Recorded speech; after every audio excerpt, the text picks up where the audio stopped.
My dear child, lean in close, for the Spirit is whispering something beautiful, and I do not want you to miss it.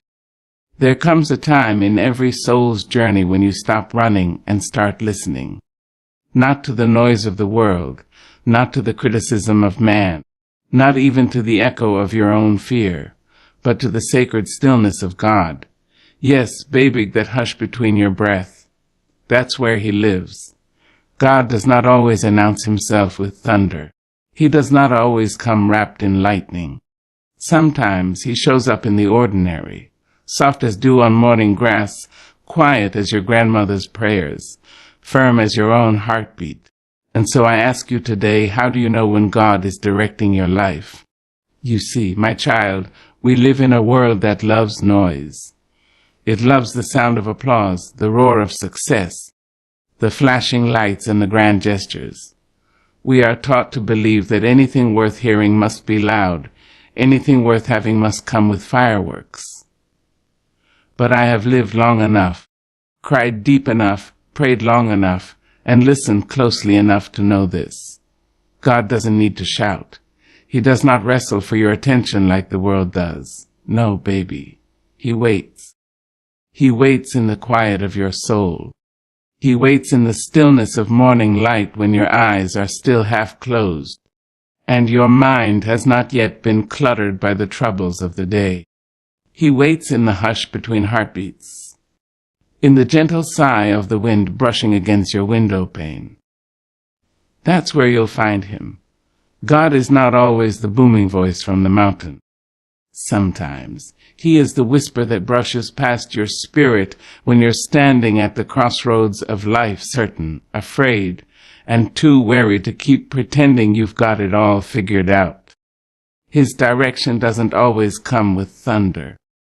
It comes like a memory you didn't know you had. It comes like the warmth of your mother's hand, like the quiet strength of your father's gaze. It comes, and it keeps you from falling when everything around you crumbles.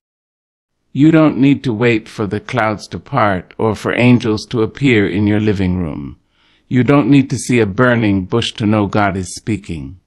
Sometimes his signs are as small as a persistent feeling you just can't shake, a peace that doesn't make sense, a tug in your heart when everything else says no, a quiet nudge, soft and sure, like the press of truth against your soul. And I know, child, I know how much we want clarity. We want God to be loud. We want him to write it in the sky. We want neon lights and audible voices. Because trusting a whisper requires a kind of faith we don't always feel ready for. But God is not in the business of overwhelming your senses. He is in the business of cultivating your trust. He wants you to choose stillness. He wants you to find him in the quiet, because it is in the quiet that we are most honest.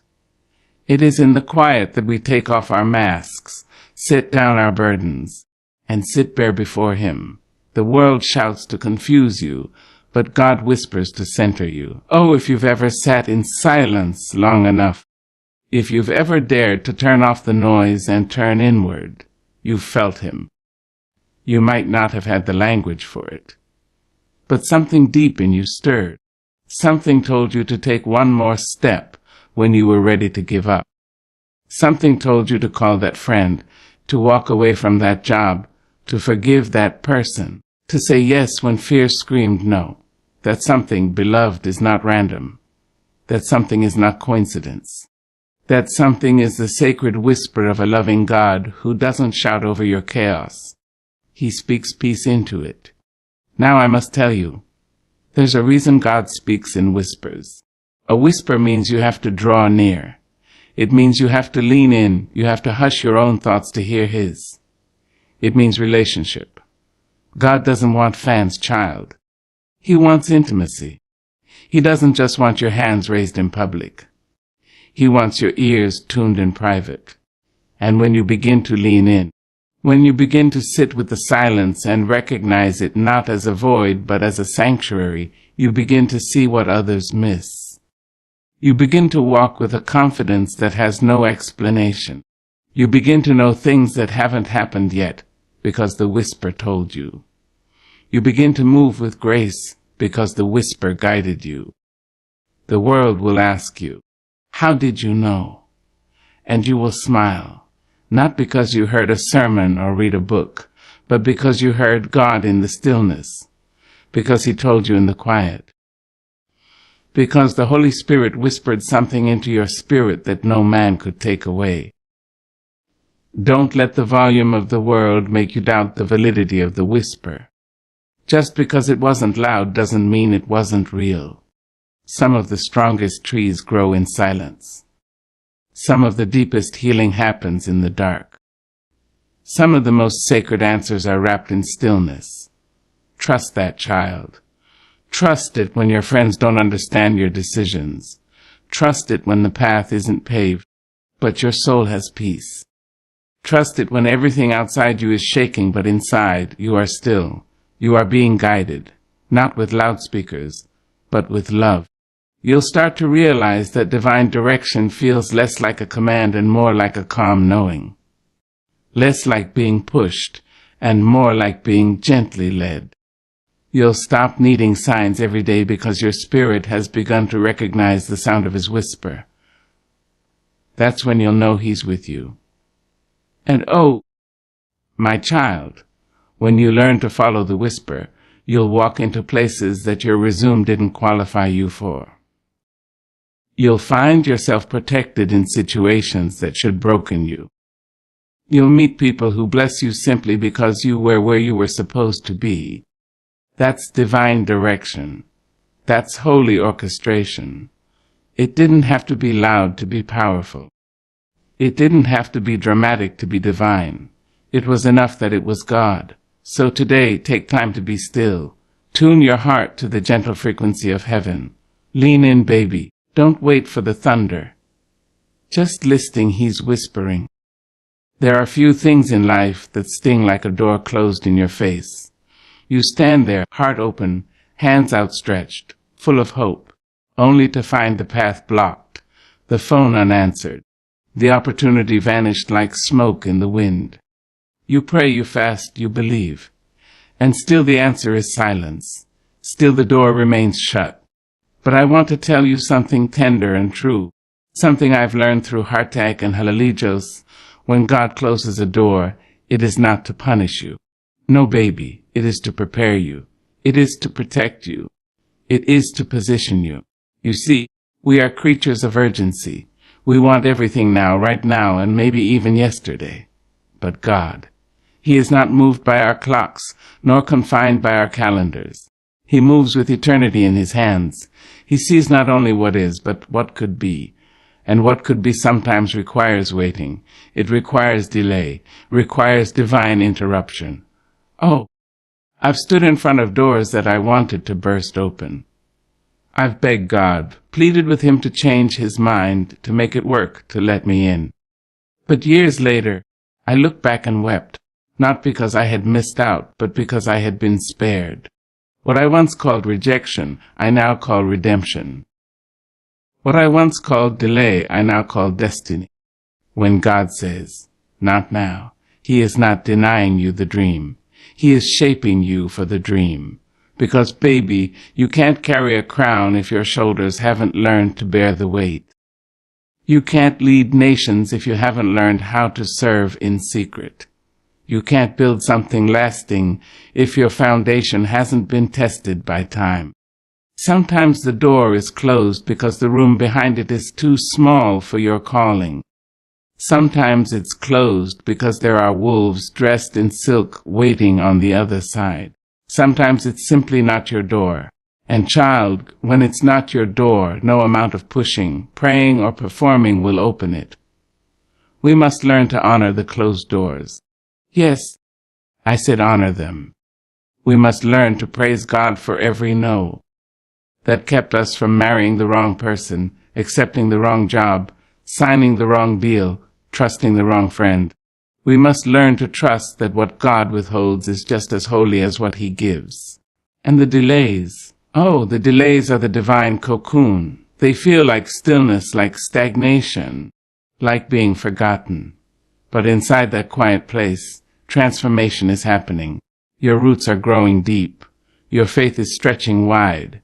Your character is being refined like gold in fire. You may not see the growth, but heaven sees it. Heaven rejoices over it. God is never late. Not once in the history of eternity has he missed his cue. He moves when it is time, and not a moment before. And when he moves mountains. He parts seas. He shatters chains. He opens doors that no man can shut. But until that moment, he invites us to trust him in the waiting room. Do you know what happens in the waiting room? We learn to let go of control. We learn to stop performing for love and approval. We learn to recognize the sound of his voice. We learn that peace is not found in answers, but in presence. God is not in a hurry. He is too wise for that. He knows that a blessing given too soon can become a burden. He knows that success without preparation can crush the soul. So he waits. He waits for you to grow. He waits for the soil to be ready. He waits for the timing to align like stars across the night sky. And while you wait, he is still working. Oh yes, child. Don't you dare think that delay means abandonment. Don't you dare believe the lie that God has forgotten your name. No. He is in the details. He is weaving things together behind the scenes. He is setting the stage. He is preparing the hearts of people you haven't even met yet.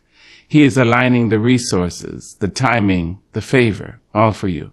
One day that closed door will make sense. One day you will shout with joy for the delay that once made you cry. One day you will look back and thank God, not just for what he gave you, but for what he refused to give you too soon. You see, the closed doors and delays, they are not dead ends. They are detours that keep you on the narrow road.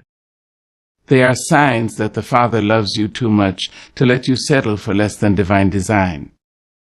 They are the pauses that protect the promise. There is a sacred rhythm to God's movement, and we must learn to dance to it. We must learn to rest when he says rest. We must learn to wait when he says wait. We must learn to stop knocking when the door is closed and start worshiping instead, because worship turns waiting into preparation. Worship turns pain into praise. Worship turns what looks like a delay into a divine dialogue. Don't rush what God is doing. You are not late. You are not less than. You are being cultivated. You are being carved by the hand of the Almighty himself. Every no is a redirection. Every wait is a womb. Every delay is a setup for something greater. And when the time is right, when the stars align, when your soul is ready, when the season is ripe, God will swing open a door so wide, you will understand why every other one had to close. You will walk through it not with doubt, but with dignity, not with fear, but with faith. And you will know deep down in your bones that you were always being led, always being loved. So don't curse the delays. Don't fight the closed doors. Instead, bow your head and say, "Thank you, Lord. Thank you for what you're doing, even when I don't understand it. Thank you for loving me enough to say no. Thank you for leading me even in the dark. Because that, my child, that is where trust becomes truth. That is where delay becomes destiny. There is a kind of peace, child, that can't be explained with words. It doesn't come from a change in circumstance. It doesn't depend on who stayed or who walked away. It doesn't arrive when the bank account is full or when the diagnosis turns out good. No, this peace, it is holy. It is heavy with truth and soft with mercy. It slips in quietly, like a warm breeze through an open window. And when it settles upon you, God is near. It's not loud. It doesn't announce itself with drums or trumpets. But it holds you together when everything else is falling apart. It is that calm in your belly when you should be worried out of your mind. It is that stillness in your spirit when the waves rise around you. It's the kind of peace that doesn't make sense to people watching you, because they know what you've been through. They know the hell you've walked through, and still, your hands are steady, Your voice doesn't tremble. Your smile is real. That, my dear, is not a performance. That is not strength you conjured up from your own will. That is the presence of God. See, when God steps into your situation, He doesn't always change what's outside.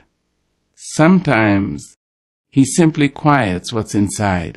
You may still be walking through the fire, but you don't smell like smoke. You may still be in the storm, but the storm is no longer in you. He whispers to the winds of your worry, and they obey. He speaks to the ocean of your fear, and it calms. That's peace. That's proof. That's presence. I've seen it in the eyes of a mother standing by a hospital bed. I've heard it in the voice of a man who just lost everything but still said, "It is well with my soul." I've felt it in my own chest, in the middle of nights too heavy to carry, when I had no strength left to cry, and still, somehow, I wasn't afraid. Peace is not the absence of trouble. It is the assurance of presence. It's God saying, "I'm here," even when everything else says you're alone.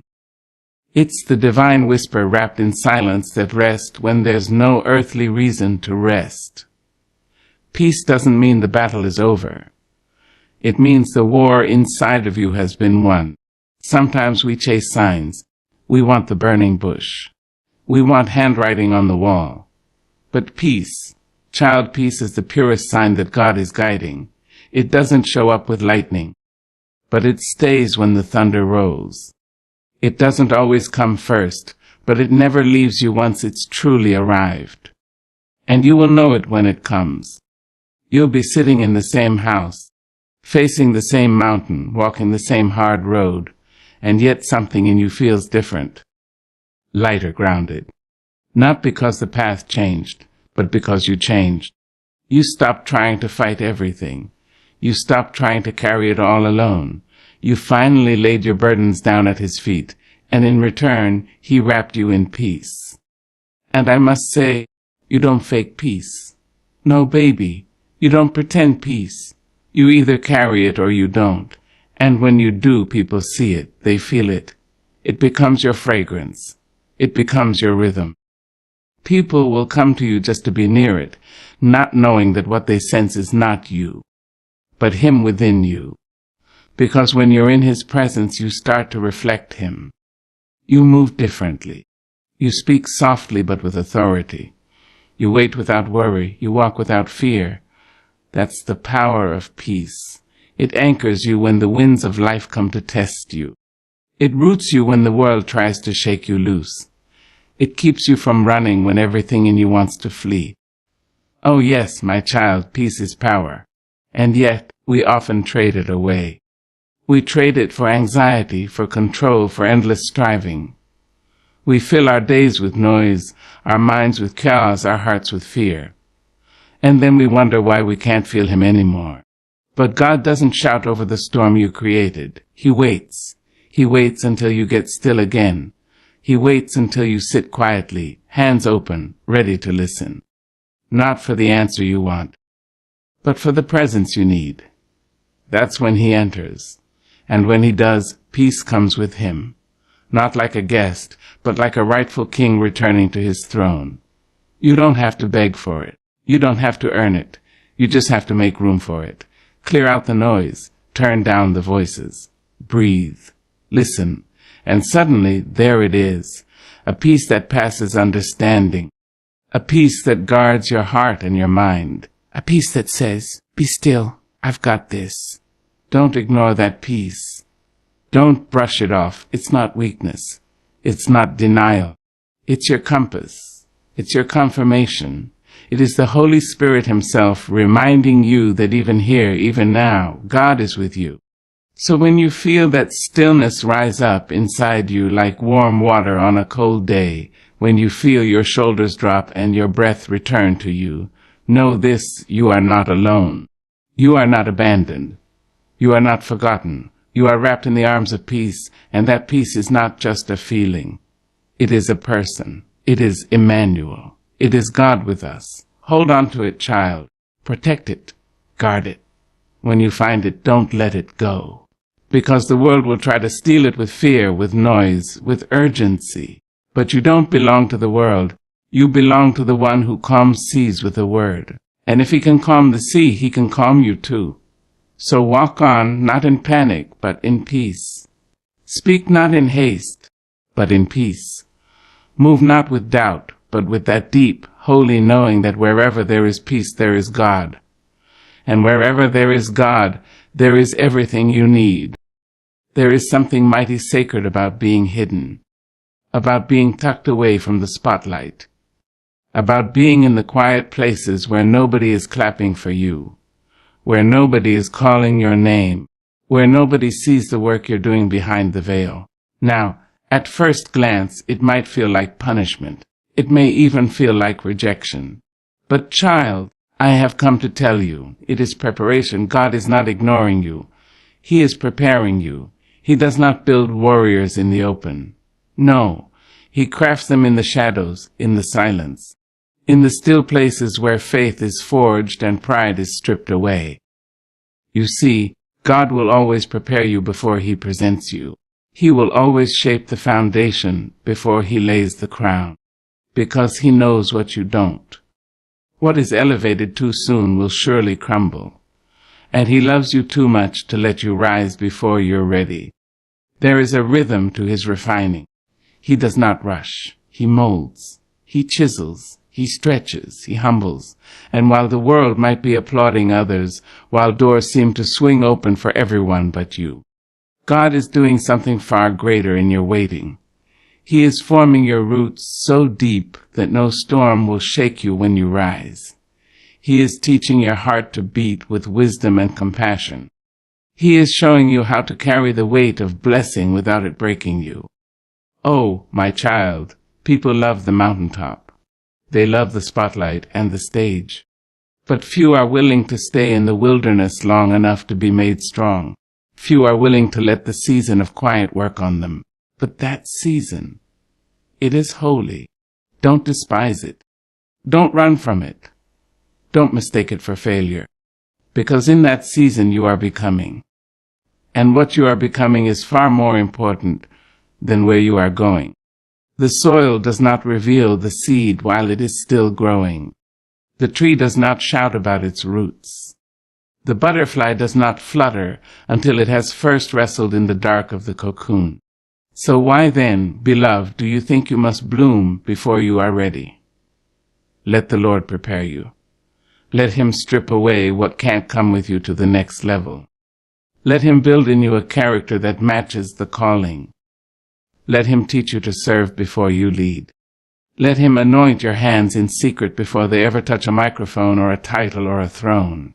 God elevates what he prepares, and he prepares what he loves. You see, many want promotion, but they don't want the process. They want to soar, but not to surrender. They want blessings, but not the brokenness that brings wisdom. But child, anything built without preparation is a tower of cards in the wind, and God doesn't build that way. Oh no, he builds with eternity in mind. He builds with fire-tested bricks and water-washed hearts. He builds with patience. He builds with care, and so he will take you through the valleys. Not to destroy you, but to develop you. He will put you in rooms where no one knows your name. He will let your phone sit silent. He will have you walk through seasons where your gifts seem unnoticed and your prayers seem unanswered. Not because he's far, but because he's near enough to do real work on your soul. Preparation is not punishment. It is proof that you are called. It is proof that something great rests on your life. You will know you are in preparation when doors close without reason, when your plans fall apart in spite of your faithfulness, when God says, wait, when you are ready to run. You will know it because something in your spirit will be unsettled, not with bitterness, but with the holy age of knowing there's more, but yet not now. That is when the real work begins. That is when God shapes your prayer life until it bleeds truth. That is when he shows you who your real friends are. That is when he teaches you how to worship when the lights are off and no one is watching. That is when he tests your yes. Not the kind you say on Sunday morning, but the one you say when it's just you and your pillow and a heart that doesn't understand but chooses to trust. You don't need a stage to grow. You don't need applause to be powerful. What you need is intimacy with the one who called you in the first place. What you need is to be rooted in the Word, not addicted to results. What you need is to let preparation do its perfect work, because when the time comes, and it will come, when God says, now, you won't have to chase the opportunity. It will find you. You won't have to beg to be seen. You will shine without trying. You won't have to prove yourself. The fruit will speak for you, and those who once overlooked you will wonder how you came to be so strong, so grounded, so steady. And you will smile not with arrogance, but with gratitude, because you will know you were prepared. You were stretched in the quiet. You were carved in the cave. You were refined in the fire. You were trained in the valley. You were loved in the silence. Elevation without preparation is empty. But when God lifts you after He's built you, oh, child, what a mighty force you become. You become unshakable. You become unstoppable. You become a blessing not just to yourself but to everyone around you. So wait on the Lord. Stay in the process. Embrace the becoming, for even when no one else sees it, heaven is watching. Heaven is cheering. Heaven is preparing a place for you. And when the curtain finally opens, when the light finally shines, you'll step out not as a person seeking applause, but as a vessel ready to pour. And that is the power of preparation. Faith, child, is not a feeling. It is not goosebumps in a moment of music. It is not a tear running down your cheek when the preacher raises his voice. It is not the high of Sunday mornings nor the thrill of answered prayer. No, faith is something far deeper. It is older than time. It is wiser than emotion.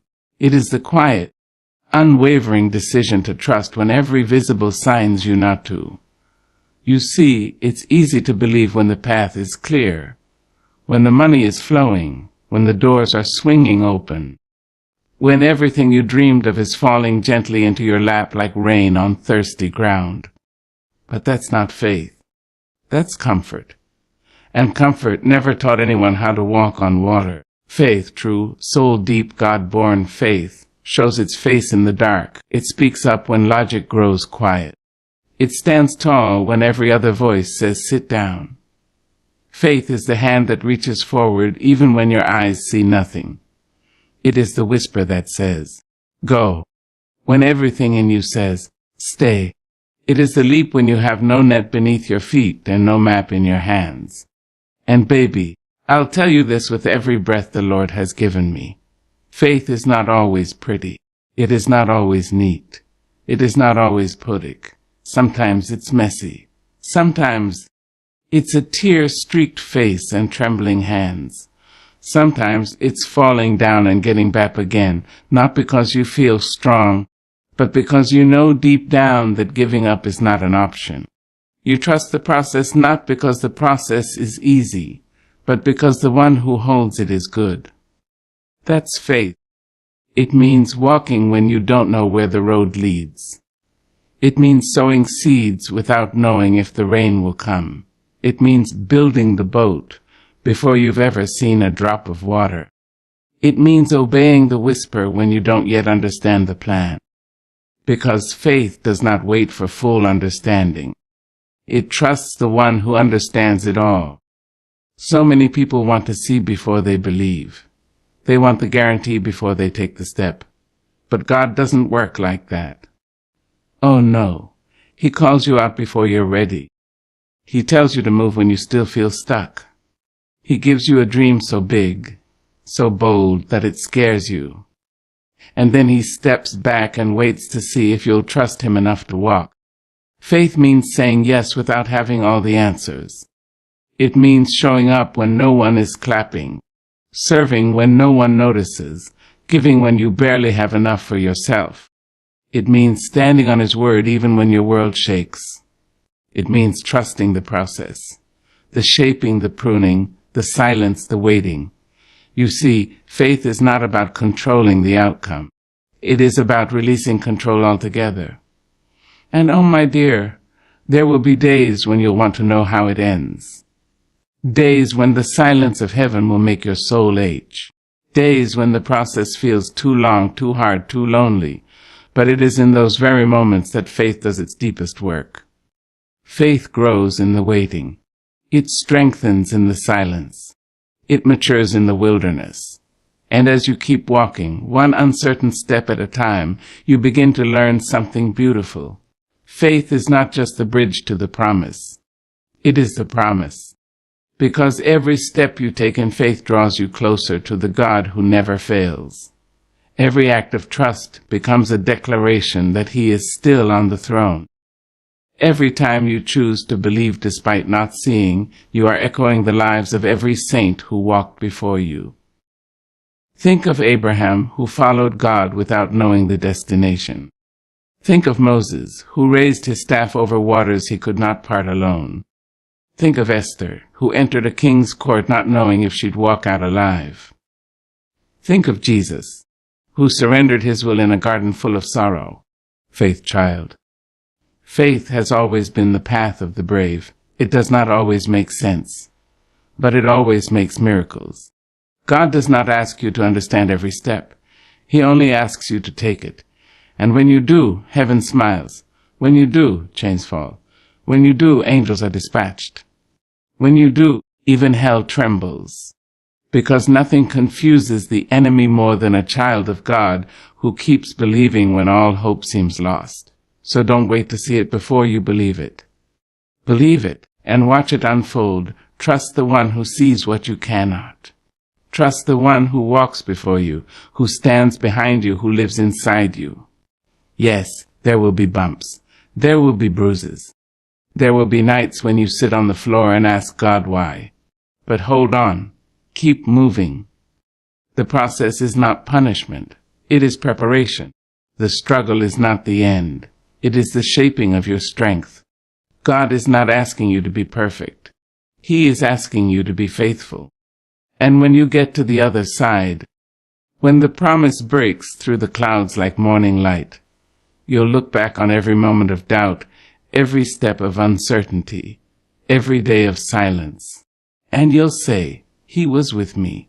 Through it all, He was with me. That, my child, is the beauty of faith. It doesn't always give you the outcome you imagined, but it always gives you the God who is more than enough. So take the step. Even if you're scared, even if you can't see, even if all you have is a whisper telling you, this way. Trust it. Trust Him. The process may be long, but the promise is sure. And your faith is not in vain.